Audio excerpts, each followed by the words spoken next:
네, 오늘 이 말씀을 가지고 단절의 틈을 메우라라는 제목으로 함께 말씀의 은혜 나누고자 합니다.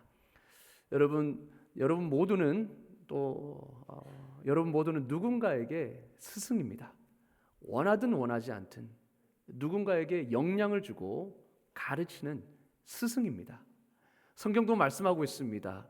마땅히 행할 바를 아이에게 가르치라. 그리하면 늙어서도 그것을 떠나지 아니하리라.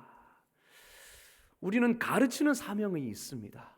자녀에게든 직장에 가면 또 부하 직원이라든지 또 우리 사수에게 또 가르쳐야 되죠.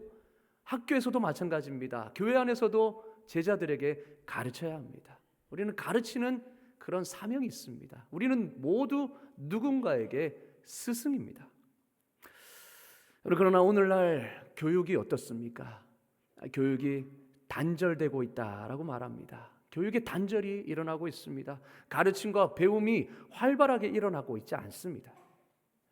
가정에서도 학교에서도 그리고 직장과 그리고 교회에서도 마찬가지죠. 교육의 단절입니다. 교육 종사자가 누군가 이렇게 글을 써놓은 것을 제가 본 적이 있습니다. 5월 15일은 무슨 날이죠? 스승의 날입니다. 그런데 학교 현장은 교사마저도 스승의 날이 없었으면 좋겠다라고 말합니다. 왜 그렇겠습니까? 학부모와 교사와 학생들 간에 단절이 일어난 거죠. 뭔가 문제가 있으면 서로가 맞대어서 이 일을 어떻게 하면 좋겠습니까? 이게 아니라 서로를 비난하고 서로 탓이라고 하니 단절을 해놨습니다. 그래서 아예 학부모와 교사가 아예 만나지도 못하게 만들어버리고, 왜냐? 너무나 문제가 생기니까, 힘드니까 그렇게 단절을 시켜놓으니, 그렇죠? 이런 부모, 학부모, 교사, 학생들 이 세계 구조가 완전히 단절이 돼버리는 거죠. 그래서 이 교육 종사자 분들도 스승의 날이 차라리 없어졌으면 좋겠다. 왜냐하면 너무나도 원래 의미가 퇴색돼 버리고 구성원 간의 소통이 막혀 있는 안타까운 현실이라는 거죠. 그런 글을 제가 본 적이 있습니다. 그리고 가르침과 배움의 영성이라는 어떤 교육적인 부분에서, 교육학 부분에서 그래도 베스트셀러라고 말하고 있는 이 파머가 쓴 이 가르침과 배움의 영성이라는 책에 이렇게 말하고 있습니다. 어떤 분야든 오늘날 모든 교육자들은 극심한 고통에 처해 있다. 나는 교육 전체에 스며 있는 이러한 고통을 단절의 고통이라 부른다. 단절의 고통. 가르침과 배움이 활발하게 일어나지 않는 지금 이러한 이 고통을 단절의 고통이다라고 부르는 겁니다. 여러분, 우리는 단절의 고통의 시대에 살고 있습니다. 더 이상 배우려고 하지 않습니다. 자녀들조차 부모에게 귀를 기울이지 않습니다. 학교는 어떻겠습니까? 그리고 교회도 마찬가지입니다. 어른의 말을 들으려고 하지 않습니다. 그리고 젊은 사람들의 말을 어른들은 들으려고 하지 않습니다. 이러한 단절의 고통의 시대를 우리가 살고 있다는 거죠. 그러니까 단절이 일어나다 보니 배우려고도 하지 않고 가르치려고도 하지 않습니다. 이러한 악순환의 연속이 계속되는 것이죠. 여러분, 오늘 말씀에도 이러한 단절의 고통이 나타납니다. 바로 부모와 자식들 간에. 부모가 타일러도 말을 듣지 않습니다. 도대체 말을 듣지 않습니다. 여러분, 오늘 본문 말씀을 통하여서 왜 이런 단절이 일어날지, 왜 이런 단절이 일어나는지, 그리고 어떻게 이 단절의 틈을 메울 수 있을지를 오늘 살펴보고 또 교훈을 받기를 원합니다. 먼저 첫 번째 우리가 살펴볼 것은 이 가르침과 배움의 단절의 모습입니다. 여러분, 엘리와 두 아들들이 나오는데요. 엘리는 그 시대 제사장이었습니다. 그리고 두 아들들도 아버지의 사명을 이어받아서 아론의 자손이기 때문에 당연히 제사장의 직분을 맡았습니다. 그런데 이 엘리의 두 아들들이 너무나도 악행을 저지르는 겁니다. 단적인 예로 오늘 22절에 보니까 회막문에서 수종드는 여인과 동침했다. 성적인 죄를 저지른 겁니다. 어디서요? 성막에서. 주님을 거룩히 예배하는 그 장소에서 이러한 성적인 죄를 저지릅니다. 뿐만 아닙니다. 17절에 보면 여호와의 제사를 멸시했다, 이렇게 종합적으로 말하고 있습니다. 하나님께 드리는 그 제물을 갖다가 원래 주님께 드려야 되는 제물을 어떻게 보면 자기 가장 먹기 좋은 부분을 쏙 빼내서 자기가 취하는 거죠. 그런 식으로 여호와의 제사를 멸시했습니다. 그래서 엘리는 두 아들을 불러다가 앉혀놓고 교육을 시킵니다. 다 이릅니다. 훈육하는 거죠. 그게 바로 23절과 25절의 말씀입니다. 그들에게 이르되 너희가 어찌하여 이런 일을 하느냐? 내가 너희의 악행을 이 모든 백성에게서 듣노라. 내 아들들아, 그리하지 말라. 내게 들리는 소문이 좋지 아니하니라. 너희가 여호와의 백성으로 범죄하게 하는도다. 사람이 사람에게 범죄하면 하나님이 심판하시려니와 만일 사람이 여호와께 범죄하면 누가 그를 위하여 간구하겠느냐. 이렇게 타일렀습니다. 훈육했습니다. 그런데 문제는 무엇입니까? 25절 하반절에 보니까 그들이, 이 자식들이 자기 아버지의 말을 듣지 아니하였으니, 이렇게 옳은 말로 타일러도 도대체 듣지를 않는 겁니다. 경건한 아버지와 사악한 아들들 간에 알 수 없는 그 수수께끼 같은 단절이 일어났습니다. 본문은 이것이 결국 하나님의 뜻 가운데 근거했다 이렇게 말하고 있습니다. 하나님이 그들을 죽이시기로 작정하셨기 때문에 그들이 듣지 않았다 이렇게 말합니다. 근데 여러분, 이 말씀을 잘 묵상해 보시면 이런 문제가 생긴 게 하루 이틀 일이 아니었음을 알 수가 있습니다. 여러분, 하나님이 그 한 행동을 보시고 그렇게 결정하셨을까요? 아니요. 계속해서 기회를 주시고 계속해서 회개할 기회를 주셨어도 그들이 회개하지 아니하고 알아듣지 아니하니 하나님께서 이런 결단을 내리신 것입니다. 그렇다면 왜 이 같은 이 가르침과 배움의 단절이 일어났을까요? 왜 교육의 단절이 일어났을까요? 성경은 물론 엘리의 두 아들들의 악행도 있었지만, 그러나 엘리 제사장의 삶과 훈육의 태도를 지적하고 있습니다. 그러면 엘리의 삶이 어땠길래요? 그게 바로 단절의 이유였습니다. 첫 번째는 엘리는 아들들의, 자녀들의 영적 생활에 관심이 없었습니다. 아이들의, 자녀들의 영적 생활에 무관심했습니다.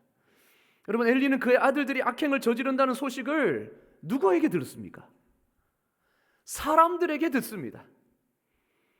특히 회막문에서 수종드는 여인들과 가름까지 저질렀다는 소식을 듣죠. 이에 아이들을 타이르기 시작합니다. 자, 그런데 엘리가 사실 만약에 은퇴를 하고 집에 있었다 그러면은 그 소식이 다른 사람들한테 들린다, 이해가 되죠. 여전히 엘리는 어디에 머물렀느냐? 성막에 머물렀습니다. 성막에 있었고 제사장의 역할을 감당했습니다. 그러니 한나를 만날 수 있었죠. 여전히 제사장으로 성막에 지냈으면서도 아들들의 악행을 백성 사이에 소문을 통해서 듣습니다. 이미 백성들은 알대로 다 알려진 후에 마지막으로 엘리 귀에 들어갔다는 겁니다. 늦었죠, 이미. 그만큼 얼마나 그가 둔감했는가, 아들들의 영적 생활에 무관심했는가를 알 수 있습니다. 여러분, 욥의 태도와는 너무나 다릅니다. 욥은 어떻게 했습니까? 자녀들이 말로, 혹시나 말이라도 죄를 저질렀을까 봐 늘 저녁에 자녀들을 위해서 예배를 드렸습니다. 예배를 드리면서 혹시 너희들 잘 생각해봐라, 혹시 말로나 다른 행동으로 하나님께 죄를 저지른 적 없는지 잘 돌아보고 이 시간에 회개하여라. 늘 자녀들을 관심 있게 살펴보았습니다. 그런데 엘리는 무관심했다는 겁니다. 여러분은 어떠십니까? 여러분은 자녀들의, 내가 가르치고 있는 그 제자들의 영적 상황, 그 삶에 대해서 얼마나 관심을 가지고 계십니까? 제가 한 번은 학부모, 믿는 크리스찬 학부모를 면접할 시간이 있어서 제가 면접을 하면서 물어본 적이 있습니다. 우리 자녀들이 주기도문을 잘 외우는가요? 주기도문 잘 알고 있나요? 그리고 그 사도신경을 잘 외우나요? 물어봤습니다. 인생 난생 처음 듣는 질문처럼 그렇게 들으시면서 말씀을 못 하시더라고요. 모른다는 겁니다. 자녀들이 주기도문을 하고 있는지, 사도신경을 외우고 있는지 전혀 모르는 거죠. 왜 그렇습니까? 같이 예배를 드리지 않았거든요. 여러분도 혹시 그렇다고 집에 가셔서 너 내 앞에서 당장 주기도 외워봐 이렇게 하지 마시기 바랍니다. 이렇게 하라는 게 아니고요. 여러분 같이 예배를 드려보면, 그리고 조금만 대화를 해보면 그 아이의 관심사가 무엇인지를 알 수 있습니다. 그 아이의 우리가 영적인 관심사가 그 아이에게 있으면 그 아이들이 하는 말, 보는 미디어, 그리고 행동하는 그 하나하나 유심히 살펴보면서 우리는 알 수가 있습니다. 그리고 영적으로 대화하면서 여러 가지로 물어볼 때에 그런 대화를 통하여서 아이의 영적 상태에 대해서 우리는 알 수가 있습니다. 때로는 물어봐야죠. 구원의 확신이 있니? 예수님이 너의 죄를 위해 십자가를 지신 걸 믿니? 이 사실을 우리가 물어보면서 계속해서 지속적으로 그 아이의 신앙의 상태가 어떤지를 점검할 수 있어야 합니다. 그래야 그들을 위해 기도할 수 있죠. 그래야 그들의 필요가 무엇인지를 알 수 있는 것 아니겠습니까? 우리 부모에게는 그런 책임이 있는 줄로 믿습니다. 스승도 마찬가지죠. 그 자녀들의 영적 상황에 대해서, 신앙생활에 대해서 우리는 관심을 가져야 됩니다. 그러나 엘리는 전혀 무관심했다는 겁니다. 두 번째로 엘리는 이분법적 사고방식을 가지고 있었습니다. 여러분, 엘리는 사람에게 짓는 죄와 하나님에게 짓는 죄를 구분하는 사고방식을 가지고 있었어요. 25절에 보니까 그들을 나무랄 때 이렇게 말합니다. 사람이 사람에게 범죄하면 하나님이 심판하시려니와 만일 사람이 여호와께 범죄하면 누가 그를 위해 간구하겠느냐. 여러분, 이 말은 그만큼 하나님께 짓는 죄가 크다라는 것을 말하고 있죠. 너희가 제사장으로 어떻게 하나님께 그렇게 무례한 죄를 지을 수 있느냐, 그렇게 말하고 있지만 사실은 엘리의 마음속에는 어떤 게 있느냐. 야, 그래도 교회에서 그렇게 하면 안 되지. 야, 그래서 성막에서 어떻게 그런 일을 할 수 있냐. 그런 겁니다. 여러분, 그러면 교회에서는 못해도 그러면 집에서는 할 수 있습니까? 직장에서는 할 수 있습니까? 아니죠. 사람에게 짓는 죄도 똑같이 하나님에게 짓는 죄와 같습니다. 왜냐? 하나님의 계명을 어기는 거거든요. 거짓말하지 말라, 간음하지 말라, 도둑질하지 말라, 사랑과의 관계 아닙니까? 만약에 이것을 어긴다면 결국은 하나님의 계명을 어기는 것이고 하나님에게 죄를 짓는 것이죠. 여러분, 하나님은 우리 교회 생활뿐만 아니라 우리의 모든 일상을 책임지시고 일상의 주인이신 줄로 믿습니다. 교회 생활에서만 하나님은 주인이 아니시라는 겁니다. 우리가 직장에서도 집안에서도 하나님이 우리의 주인이십니다. 그분이 우리의 삶의 주인이 되셔서 우리는 그분의 말씀을 따라야 하는 것이죠. 이게 바로 진정한 신앙생활 아니겠습니까? 그래서 신앙생활을 생활신앙이다라고도 말합니다. 생활 속에서 우리의 믿음을 드러내는 신앙이 진짜 신앙생활이고 생활신앙 아니겠습니까? 그러나 엘리는 이런 것들을 이분화시켰다는 거죠. 야, 아무리 그래도 그렇지, 야, 사람들이 보는데 성막에서 그렇게 하면 되겠느냐. 결국 이것은 자녀들에게 먹히지 않는 거죠. 그리고 세 번째로 엘리는 주어진 특권과 사명을 잊었습니다. 자신에게 주어진 그 특권과 사명의식을 잊어버렸습니다. 여러분, 문제는 엘리의 아들들에게만 있는 것이 아니었습니다. 엘리는 아론의 후손이었기 때문에 제사장의 특권을 누렸습니다. 하나님께서 아론의 계보를 통하여서 제사장의 특권을 주셨죠. 하나님 앞에서 섬기고 하나님 앞에서 나아갈 수 있는 특권을 주셨습니다. 그리고 모든 삶은 백성들이 책임져 주도록 했습니다. 자, 그렇다면 당연히 주어진 사명도 잘 감당해야죠. 그런데 지금 아들들이 주어진 사명을 감당하지 못하고 있어요. 여호와의 제사를 멸시하면서까지, 백성들에게 원망을 들으면서까지. 그런데도 엘리는 그때뿐이었습니다. 나무랐지만 그저 그때뿐이었습니다. 왜 그랬을까요? 하나님은 그 이유를 분명히 꿰고 있었습니다. 29절에 네가 네 아들들을 나보다 더 중히 여겼다. 네 아들들을 나보다 더 중히 여겨서 그것을 했다. 여러분, 만약에 아들이 그런 상황이었으면 제사장의 역할을 중지시켰어야죠. 그게 아들들을 위하는 것이고 백성들을 위하는 길이고 하나님이 우리에게 주신 그 사명을 감당하는 일이었습니다. 그러나 제사장 역할을 계속하도록 방치해 버렸습니다. 결국 왜 그랬을까요? 자신의 체면을 위해서, 자녀들의 체면을 위해서 그랬다는 겁니다. 하나님의 사명을 제대로 감당하게 하는 것보다 자녀들이 그 자리를 지키고 있는 게 엘리에게는 더 중요했다는 거죠. 여러분, 하나님보다 앞세운 그 자녀 사랑은 하나님께 외면받을 뿐만 아니라 자녀에게조차도 외면받습니다. 결국 자녀에게조차 외면받습니다. 엘리를 보십시오. 참된 부모는 자식에게 눈먼 사랑만 주는 것이 아니라 자녀가 하나님께 시선을 둘 수 있도록 눈을 열어주는 것이 참된 부모 아니겠습니까? 근데 우리는 눈먼 사랑만 주고 있는 건 아닐까요? 그 사랑으로 인해서 눈이 멀어버린 것은 아니겠습니까? 우리 자녀들이 주님을 향한 눈을 뜰 수 있기를 주님의 이름으로 축원합니다. 아멘. 그럼 결국 엘리와 아들들은 이스라엘이 하나님께 드리는 가장 좋은 것을 중간에서 갈취해서 자기들을 살찌게 했습니다. 그러자 하나님은 그 조상에게 주신 약속을 철회하겠다 선언하십니다. 왜 그렇습니까? 하나님 이렇게 말씀하시죠. 30절에 나를 존중히 여기는 자를 내가 존중히 여기고 나를 멸시하는 자를 내가 경멸하리라. 하나님을 더 이상 존중하지도 않는데 내가 왜 그들을 존중해야 하는가? 그 직분을 취하시겠다 말씀하십니다. 너무나 무서운 말씀이시죠. 여러분, 혈통만으로는 하나님의 백성이나 사명자로 인정받을 수가 없습니다.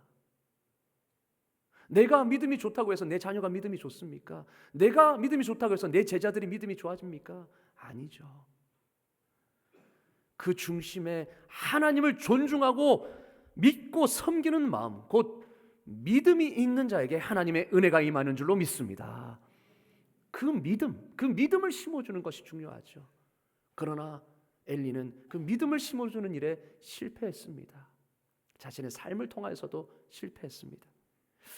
그렇다면 우리가 이 부분에서 엘리의 그런 일들을 주님께서는 고발하는 것을 통하여서 알 수 있는 그 단절의 원인은 무엇일까요? 왜 엘리의 말을 자녀들은 듣지 않았을까? 결국 영성의 부재였습니다. 엘리의 무뎌진 영성 때문이었습니다. 엘리가 영적으로 아무런 감화를 끼치지 못했다는 거죠. 아이들에게, 자녀들에게. 이렇게 엘리가 영적으로 무뎌져 있었습니다. 영적 권위가 전혀 없었습니다. 그러니 당연히 두 아들들도 아버지의 말을 귀 기울여 듣지 않았던 것이죠. 단절이 일어났던 겁니다. 여러분, 이렇게 무뎌진 영성이 단절의 원인이었습니다. 배울 게 없다. 이것만큼 단절을 일으키는 요소가 무엇이 있겠습니까? 나는 저 사람한테 배울 게 없어. 저 사람 말은 저렇게 하는데 삶을 보니까 아닌 것 같아. 마음이 닫혀버리는 거죠. 그래서 단절이 일어나는 겁니다. 영적 권위, 배우고 싶은 열망을 불러일으키는 그 감화, 그것이 바로 단절을 메우는 요소 아니겠습니까? 여러분, 아까 제가 말씀드린 파커 제이 파머, 가르침과 배움의 영성을 지은 이 책의 저자인 파머는 교육을 이렇게 정의했습니다. 교육은 지식의 전달 수단이 아니라 인격적 관계를 맺는 영성의 과정이다. 교육을 기독교 세계관으로 바라보니 이거는 영성이라는 겁니다. 인격적 관계를 맺는 영성의 과정이야말로 교육이다. 이렇게 정의를 내렸습니다.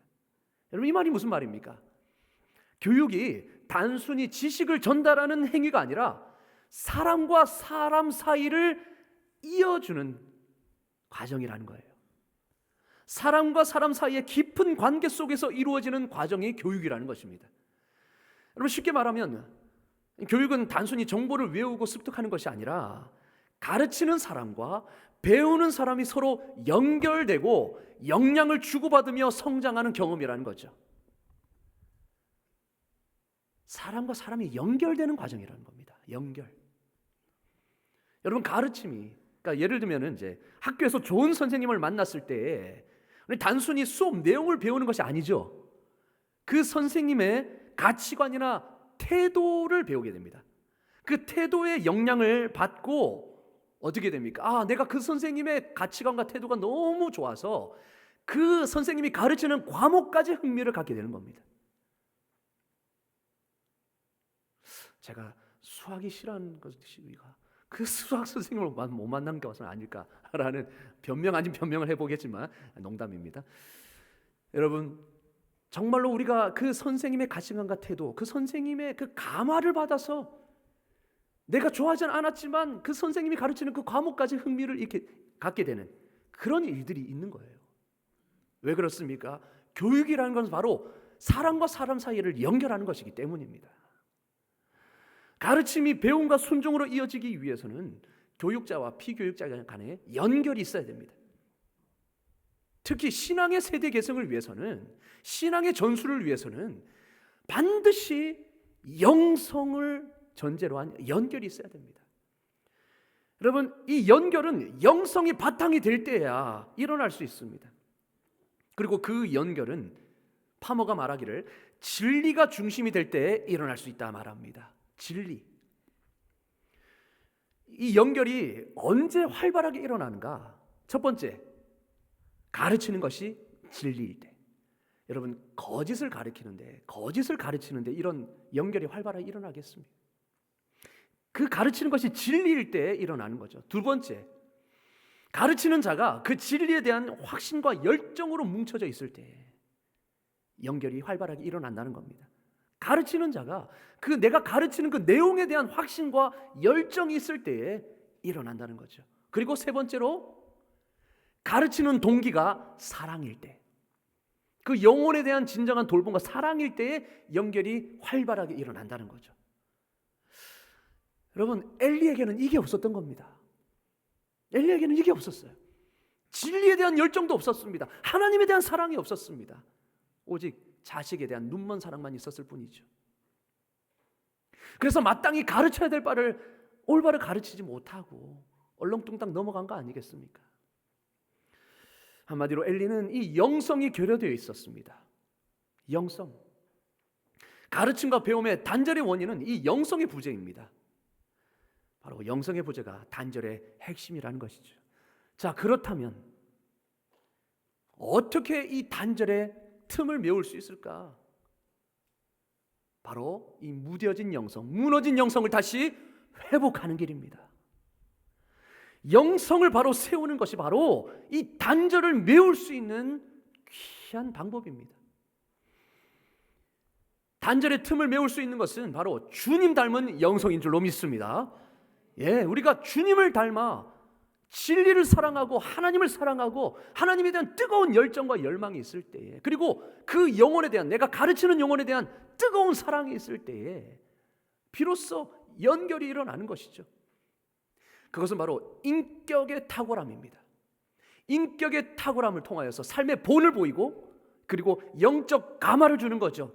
내가 믿는 이 복음에 대한 확신과 열정, 이것을 통하여서 듣는 이에게 영적 감화를 일으키는 것입니다. 내가 이렇게 살았는데 이 복음 때문에 내가 이렇게 변화되었고, 복음 때문에 내 가치관과 생각이 이렇게 달라졌고, 내 삶이 180도 변했어. 내 안에 있는 예수님이 나를 얼마나 사랑하시는지, 내 삶에 어떤 큰 영향을 미치는지 나는 너무 좋아. 너도 이것을 알았으면 좋겠어 라는 이 열정이 배우는 사람의 마음을 여는 것입니다. 감화를 일으키는 것입니다. 여러분, 시편 112편 1절 2절은 이렇게 말합니다. 다 같이 한번 읽어보겠습니다. 시작. 할렐루야. 여호와를 경외하며 그의 계명을 크게 즐거워하는 자는 복이 있도다. 그의 후손이 땅에서 강성하며 정직한 자들의 후손에게 복이 있으리로다. 아멘.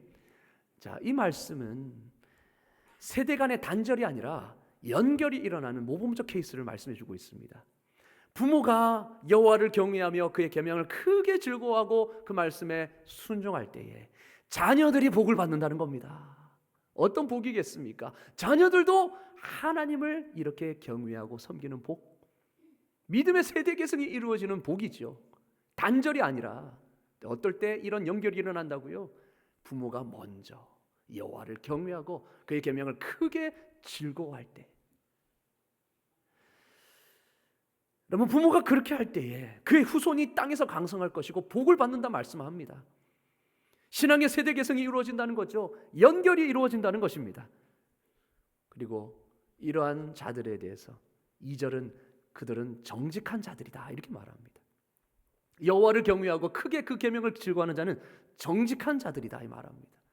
하나님 앞에서 정직한 자들, 하나님 앞에서 거짓이 없는 자들, 여호와를 경외하고 그 계명을 사랑하는 자들, 그리고 그 계명에 순종하는 자들 뿐만 아니라 사람 앞에서 정직한 자들이 되어야 됩니다.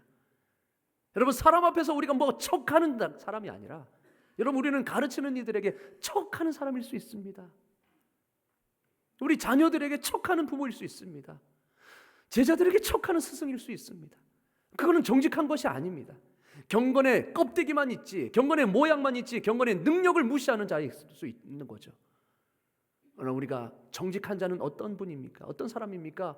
경건의 능력까지도 겸비한 자인 줄로 믿습니다. 진짜로 내가 그렇게 사는 것입니다. 때로는 넘어져도 솔직하게 그 연약함을 드러내면서 숨기지 않는 거죠. 내가 지금 이렇게 연약하지만 하나님은 나를 여전히 붙들고 계시기에 내가 하나님 앞에 나아가리라. 나는 여전히 하나님의 은혜를 기대하며 하나님의 은혜 안에 머물리라. 이러한 삶의 모습으로 가르치고 보여주는 것이 정직한 자들 아니겠습니까? 여러분, 우리가 정직한 자가 될 수 있기를 주님의 이름으로 축원합니다. 우리 자녀들에게 정직한 자가 될 수 있기를 원하고, 하나님 앞에 정직한 자가 될 수 있기를 원하고, 우리가 가르치는 제자들에게 정직한 자들이 되기를 원합니다. 이 정직이야말로 사람과 사람 사이를 연결하는 끈이 되는 것이죠. 여러분, 부모가 단순히 규율 전달자가 아니라 이거 해라 저거 해라 이게 아니라 자신의 일상에서 하나님과의 그 친밀한 관계를 누리는 것을 보여줄 때 자녀는 자연스럽게 영적 삶의 본을 배우게 됩니다. 교육은 가르치고 배우고 실천할 수 있는 환경을 조성하는 것입니다. 어떨 때 가르치는 열기가 나옵니까? 어떨 때 배우고자 하는 열기, 그리고 그 배운 바에 대해서 실천하고자 하는 욕구가 생겨납니까? 연결이 일어날 때죠. 그 사람의 본을 볼 때, 그럴 때 내 안에 나도 저렇게 되고 싶다라는 강력한 열망이 일어나서 마음을 열게 되고 연결이 일어나게 되고 비로소 교육의 현장이 이루어지는 것입니다.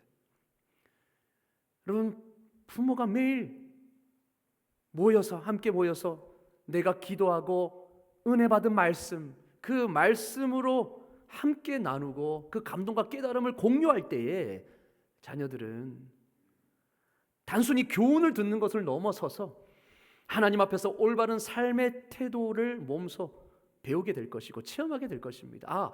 저 모습이 바로 하나님을 경외하는 자의 모습이구나.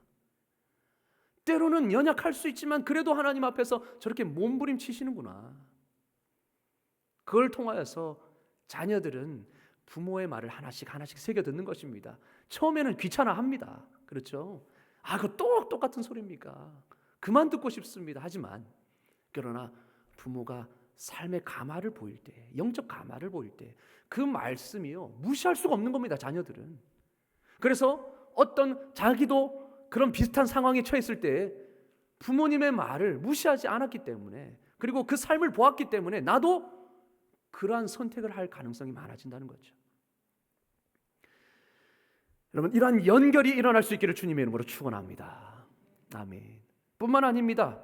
교실에서 교사가, 그리고 교회에서 우리 스승 되신 교사가 단순히 지식을 강요하는 식의 일방적인 수업이 아니라 학생들의, 제자들의 질문을 경청하고 서로의 생각을 나눌 수 있는 그 자유로운 분위기를 만들어 줄 때에 학생들은 두려움 없이 자신의 부족함을 드러낼 수 있습니다. 여러분, 학생들이 제일 두려워하는 것이 무엇이겠습니까? 모른다는 두려움입니다. 모른다는 것이 선생님이 알면은 나를 어떻게 생각할까라는 두려움이 학생들에게 다 있습니다. 그런데 이런 분위기를 개방적으로 만들어주면 어떻습니까? 모를 수 있다. 나도 몰랐다. 그러나 배우는 게 중요하다. 이런 학생들의 그런 상황을 경청하고 모름에 대한 그런 것들을 열어놓을 때에 학생들은 자신의 부족함과 의문들을 자연스럽게 드러내면서 그 진리 앞에 순종할 수 있는 환경을 경험하는 것입니다. 비로소 그때 연결이 일어나는 것이죠. 예를 들어 여러분, 탁 트인 들판이나 바다를 보는 듯한 그런 개방적 환경에서 학생들이 자유롭게 자기의 생각을 표현하고 그 속에서 교사가 자신의 영적 확신과 열정을 진솔하게 공유한다면 단순한 정보 전달을 넘어서 인격적 연결과 감화가 이루어지는 것입니다.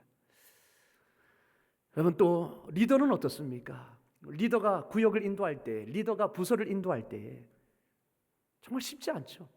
뭔가 이런 걸 이제 가르치기를 원하는데 연결이 잘 일어나지 않을 수 있습니다. 그럴 때 개인의 어려움과 그런 하나님과의 교제를 솔직하게 나누어 보십시오. 자신의 부족함을 솔직하게 드러내 보십시오. 그러면서 이것을 내가 하나님 안에서 어떻게 해결하고자 하는지를 발버둥치는 모습들을 솔직하게 나누어 보십시오. 내가 그 말씀 앞에서 어떻게 몸부림치는가를 보인다면 그 구성원들은 나도 하나님 앞에 저렇게 나아가고 싶다. 나도 내가 저렇게 연약한 모습이 있는데 나도 저분처럼 저렇게 하고 싶다라는 마음의 변화를 경험하면서 단절되었던 그 틈이 메워지는 은혜가 있는 줄로 믿습니다. 아멘. 그렇습니다. 여러분, 교육은 연결입니다. 사람과 사람 사이를 연결하는 것입니다. 왜 단절되는가? 결국은 이 연결이 없는 거죠. 영성이 없는 겁니다. 여러분, 가르치는 이가 단순히 말로 교훈을 전달하는 것을 넘어서 자신의 삶 속에서 하나님과의 그 깊은 관계와 영적 열정을 보여줄 때에 가르침과 배움의 틈이 메워질 줄로 믿습니다. 그리고 서로가 진정으로 연결되는 환경이 조성되는 것입니다. 여러분, 이런 은혜를 맛볼 수 있기를 주님의 이름으로 축원합니다. 여러분, 이제 엘리의 무뎌진 영성을 벗어버리십시오.